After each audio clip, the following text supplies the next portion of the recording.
Hello and welcome back to our business tips videos. We're glad to be with you, and in this topic we are giving you some tips for sole proprietors. One of the first tips and first things you need to look at as a sole proprietor, because you and the entity are one and the same, you're fully liable for everything. So you need to look at ways to minimize your liability. Look for things like insurance. Look for ways to protect assets and so forth. Make sure you look for optional ways to minimize your liability if you're sole proprietor, because sole proprietors have the most exposure as they and the business are one and the same.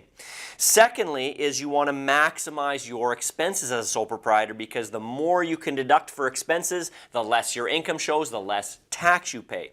A lot of times what people need to do is look through their personal bank accounts and personal credit cards for things that may be a deduction. If you have questions on that, we'd love to hear from you. Post below in the comments.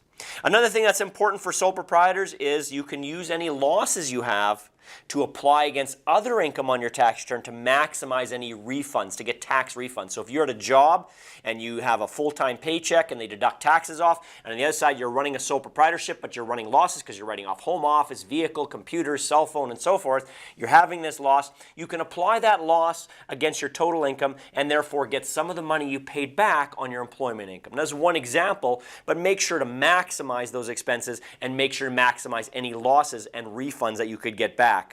And the last tip is you can pay wages to family members out of a sole proprietorship. So it doesn't matter, you don't have to be incorporated to pay family members. If they're working for you, you can pay money to them for doing that work.